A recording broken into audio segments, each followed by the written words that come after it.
Joining us now, two defensemen from your LA Kings, number 3, Matt Roy, and number 26, Sean Walker. How are you doing, boys? Good. How are you? Doing good. Yourself? Excellent. Thank you. So, right off the bat, I've got to ask, Matt, how are you keeping in shape? How are you keeping those skills sharp during this lockdown? Right now, I'm just doing the workout program that's been provided for us, and just trying to stick with that and stick to a routine as much as I can. How about you, Sean? Yeah, basically the same. I got somewhat of a little family gym in the basement, so just trying to get some makeshift workouts in there. But LA's been sending us tons of workouts, so just kind of work off that and stick to a diet that doesn't involve too much snacking. Are they pretty strict at the family gym about wiping down the equipment when you're done using it? I am, but I'm not too sure everybody else has bought into that quite yet. Oh, no. So we'll have to work on that. Can you talk to management about it? Yeah, it's something Dad and Mom are going to hear for sure. Perfect.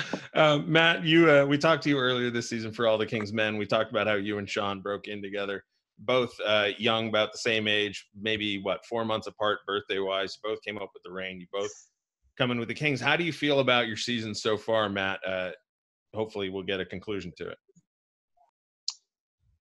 Personally, I'm happy with the way my season's gone, and I think happier with how it's progressed throughout the year. I've been playing with some great D partners, and they've been helping me a lot out there. So I'm definitely happy with how it ended up. Sean, how do you feel about Matt's season so far? Matt's season? Oh, yeah. I don't think there's anything I could say negatively. He's obviously been one of our most solid defensemen. Everybody's probably got him up there as one of our top consistent defensemen throughout the whole year. So I think he's having a great year, and I can't wait to see what he does next year or the rest of this year. Sean, you both play the right side. You both shoot right, but Sean, you had to play with Drew Doughty for a few games. How difficult was it switching to the left side for a brief stint? It's not actually that bad. There is some things in the D zone or the neutral zone that are a little off just because of you're obviously right-handed. But when you're playing with Drew, he's talking so much and helping you out. It's not too much of an adjustment. And obviously after a couple of games, you get pretty comfortable with it. So I didn't think it was too bad. I think offensively it helped me a little bit. It allows you to walk the blue line a little easier on your forehand and shoot. So I'm fine with playing it, and I could do it whenever I'm called upon. All right, we're going to play a little game with you guys right now. Matt, you both wear number 3. Sean, you wear number 26. So I'm going to ask you a couple questions, 2 each, and you're just going to tell me whether or not the number falls in between 3 and 26 or outside of 3 and 26. All right? Okay. All right. We'll start with Matt. Matt, total number of championship wins by men's professional sports teams in Detroit.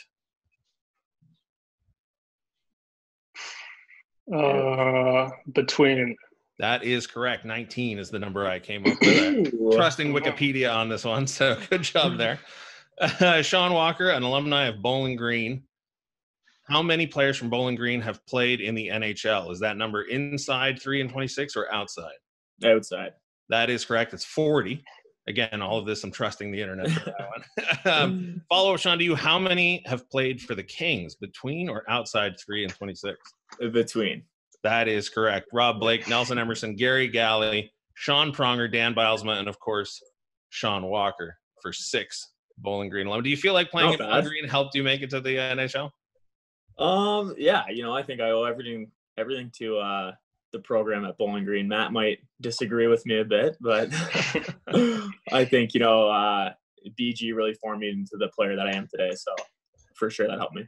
And final question for Matt: total career combined NHL goals for Matt Roy and Sean Walker, outside or inside between 3 and 26? I'm going to go with inside there. That is right. It's 14. Unfortunately, inside. 14 total goals between the both of you for now. I expect great things from both of you. Matt, we asked you earlier in the season if you would rather score a goal or block a shot. You said block a shot, which I still love, but I'm going to give you a chance to change that answer if you want to. No, I'm going to stick to that one right now.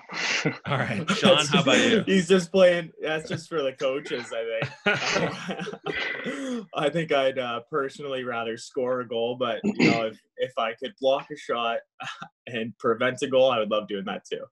All right. How about hat trick in regulation or assisting on the game winner in overtime, Sean?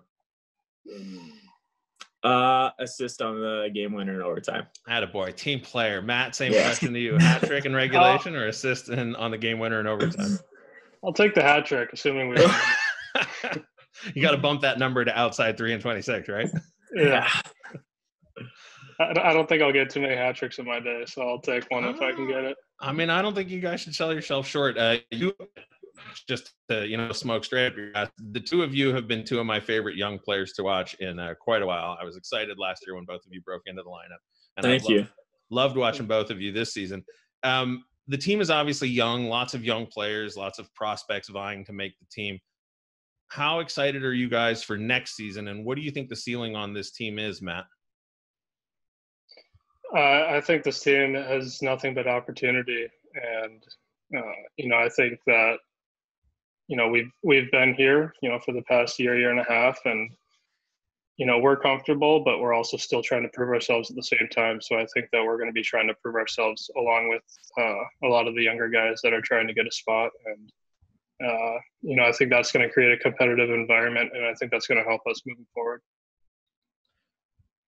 Sean, do you think the run that the Kings went on before the season was postponed should make you guys the Stanley Cup champions since you won the last game of the season? If you're talking hypothetically, like because we sure. won the last regular season, Yeah. That's not probably the way most people want to come by it. So I'm going to say no. I think we'd have to earn it the regular way. I mean, usually the team that wins the last game is the Stanley Cup champ. I guess in this sense you could say that, but I don't think many people would be too happy with it. Well, fair enough. Everybody's obviously been binging tons of Netflix shows or HBO or Amazon Prime or whatever it is. Sean, if you could insert yourself into one show or movie that you've been watching during this postponement, what would it be? Well, I constantly watch The Office, so I mean that's an all-time favorite. But I started watching Money Heist. It's a Spanish show, so there's lots of subtitles and everything, but binging that right now, so I'd go with that one. If you were on a heist, would you be like the driver, the demolitions guy, the recon person? I don't know. I never pictured myself in a heist. I'd probably be just somebody packing up all the money, trying to leave all the details to everybody else. There you go. How about you, Matt? If you were on a heist, what role would you play? Oh, man. I'd probably just be with Walks and just following him around. Nothing too important. Fair enough. Matt, same question that I originally asked Sean. If you could insert yourself into a show or movie that you've been binging during this postponement, what would it be? If I could insert myself into a show? Yeah. I think it'd be fun to be in The Office. That's my favorite show, too. And I'd love to have that life that they have. It seems fun. Would you guys be warehouse guys or second floor office guys? That's a good question. Matt would be in the annex. With Toby? With Toby. Please. I'd be in the head office, of course. Now, Matt, we asked you about carpooling to games, and you said that Sean controls the radio. Sean, is that true? I don't think that's true. Usually whoever is driving sometimes controls it, but if Cal's with us, he's usually the DJ. Cal's usually DJ, yeah. Who's got the best taste in music? I have poor taste in music, so I'll give it to Matt. Matt has better taste than me, that's for sure. Yeah, I wouldn't say I have the best taste, but I have my own taste in music that I like, and I'm sure Cal's got some wild music that he listens to, but we all still like it anyways. Yeah. So. Excellent. Well, listen, I appreciate you guys taking time out of your day to join us. Matt Roy, Sean Walker, thank you so much. Thank you. No problem. Thanks.